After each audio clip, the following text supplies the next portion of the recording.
guys. Long time no see.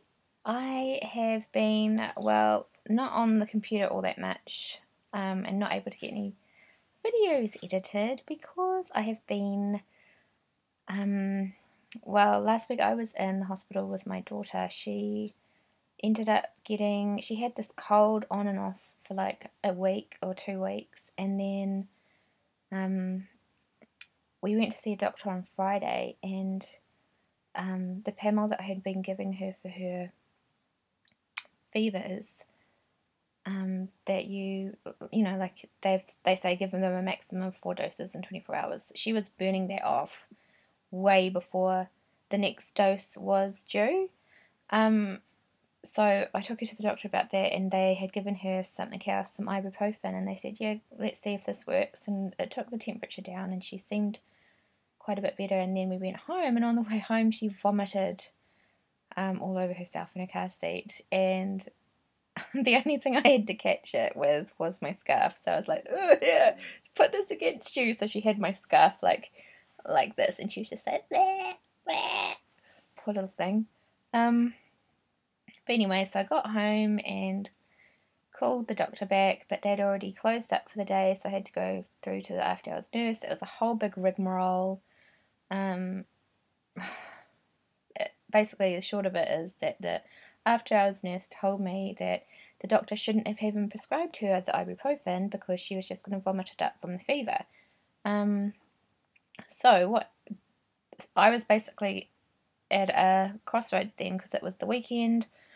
I didn't really know what to do, so I just didn't give her any ibuprofen for the whole weekend. And then on Monday, of course, she was sick still, which I wasn't used to. I mean, normally she'll get better from her colds or whatever after about 2 or 3 days, but she was getting a lot worse. Her breathing was really laboured. Is that laboured?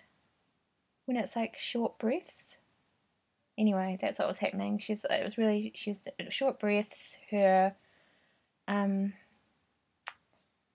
blood pressure was way up there, or whatever it is. It's like a heart rate. I've got like this cool heart rate app on my phone. It's amazing. Amazing. Let me just show it to you. I'm sort of wandering off track now, but I need to show you this because parents, it is very, very handy for your kids. I don't know if you can see it very clearly, but basically you put your finger over the camera. Was it over the camera? What does it say? Yeah. And it detects the pulse. So it's a pulse. It works out your pulse. Anyway, it's amazing. And it's called the heart rate, instant heart rate. And I highly recommend anyone download it. So anyway, I checked her pulse, and it was just through the roof. Her fever had got up to 40.1. That's in Celsius. I don't know what that is in Fahrenheit, but it's high. Like that's the call your doctor temperature. And so this is Monday. So I went back in with her to the doctor's. The doctor had a look over. He seemed a bit worried. He listened to her chest. He was exchanging glances with the nurse. They kept asking me these questions like, can she touch her chin to her chest? Can she look up? Does she have a sore back? Does she have a rash? These are all questions pertaining to meningitis. So we cancelled that out. She didn't have any signs of meningitis. But yeah, the breathing was a worry, and the pulse was a worry, and her coughing. So all weekend she'd just been coughing. She wasn't coughing anything up. On the Friday, one of the nurses had said, "Oh, the coughing will be irritation from her mucus membranes that go, like from the nose down the back of the throat." But I was like, well, she doesn't really seem to have much, snot or anything. So I don't understand how that would be aggravating the throat anyway. So it wasn't. The cough was pneumonia, which we discovered after we went to the hospital. We got sent to hospital, basically. So we're in the emergency department from like 7 at night till 5 the next morning, and then we got put into a ward. So anyway, here's some footage of us in the emergency department.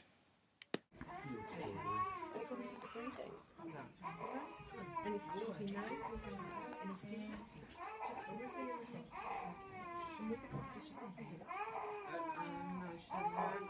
No, she doesn't. Does it sound weird? Does it sound and so the vomiting, I know they investigated a lot yesterday, and there's been a few more stuff. We're in hospital. Because it sounds very like it might be a surgical problem, so that's why I keep doing these tests. Yeah. But they've all come back normal, so now they've gone medical people.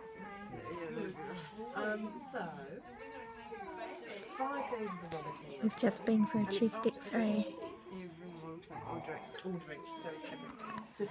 I think the doctor thinks that Rosie might have pneumonia.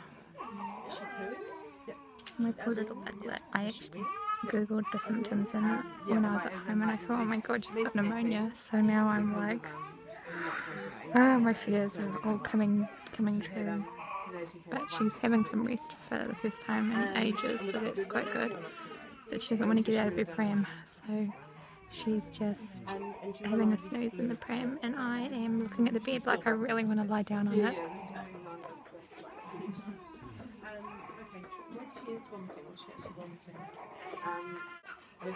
The doctor has just been in, and yeah, she has pneumonia. My poor little monkey. So we're going to stay in overnight, and she's going to go on the IV for antibiotics and get her fluids up. Scary stuff, scary stuff. Yeah, so that was quite worrying. We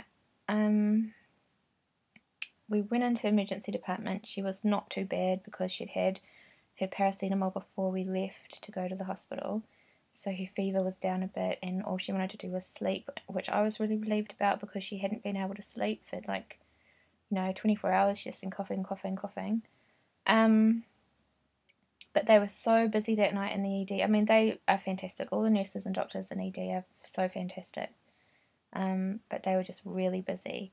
So what ended up happening was we ended up waiting quite a while to be sent for a chest X-ray.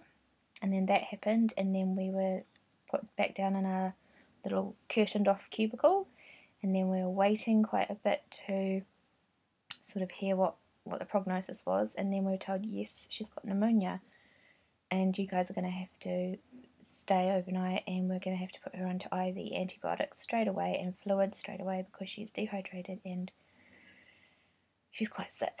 So then we were waiting for ages for that to happen, like ages. And then I was starting to get worried because her paracetamol was wearing off, and I had said to the doctors, oh look, I know you're going to be giving her IV antibiotics and stuff. Do you think you could just, since we're waiting, do you want to just give her some paracetamol now for the fever? And they were like, oh no, it's it's best if we do it all together, blah blah blah. But anyway, we ended up waiting so long for that to happen. Like, I think we got there at 7, and it was about 11:30, I think, when she finally got the IV done. And by then, because she was so dehydrated and she had such a high fever and she was so sick, they couldn't find her vein.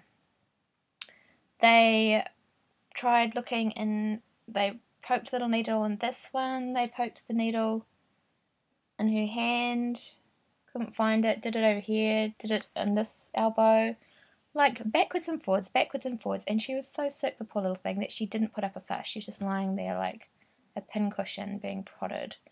And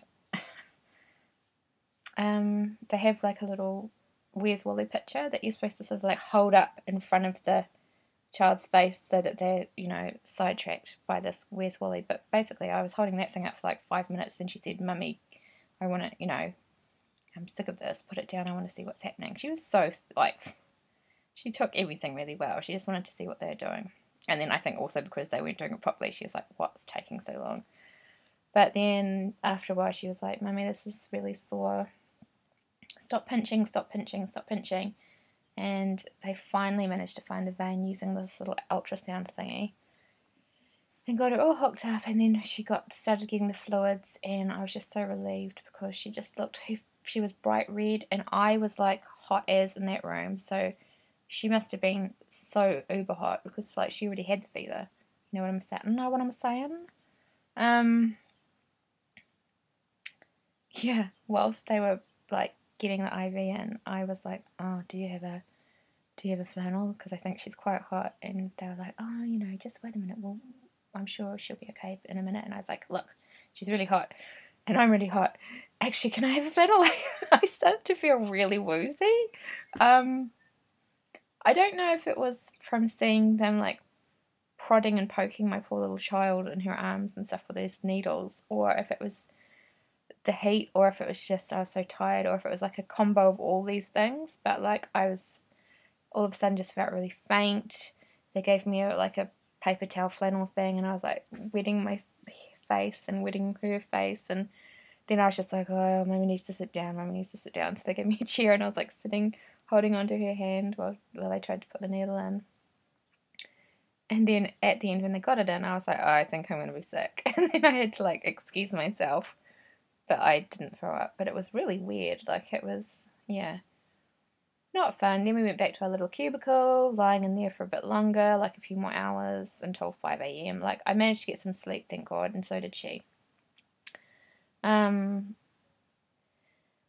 yes, we got moved into a room with some nice people. I don't think I got any. I didn't really do much vlogging after that initial sort of time in the ED because we had roommates and it was just a little bit, I was just focusing on Rosie and making sure she was good, and just we just hung out in the hospital for that day, and then half of the next day we got sent home on Wednesday. She got better basically as soon as she started getting the fluids, and she actually got one of those oxygen things. You know when they have those little things that goes across here, and it's a tube, and it's got two little prongs that go into the nose. She had that for about 24 hours to help her get her oxygen back up. Yeah, so it was pretty scary, and I wouldn't wish that on anyone. And seeing her little lungs, the doctor showed me her x-ray, and she said normally when kids come in, it's, with the early stages of pneumonia, and we can treat it quite simply. But she's got quite severe, aggressive pneumonia. Like, and it was, you'd see it in both her lungs, and it was just, oh, it's horrible.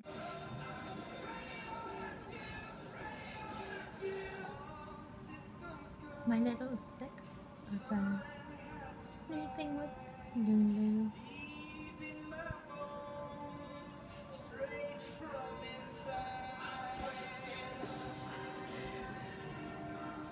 We got back from the hospital yesterday and she seems to be doing a lot better, but she still hasn't eaten much. Like, she's had about a handful of food in the last 5 days, and she gets tired, but that's to be expected. And I'm actually relieved that she wants to have a nap because I am tired too and I want to have a nap. It was scary. And I did talk about this somewhere else where I blubbered away. I'm not sure if I'm going to stick that in because it was basically what it was is that I've been prattling on for 6 minutes. No way am I going to stick that in. I might put a little bit of it in later. But anyway, yeah.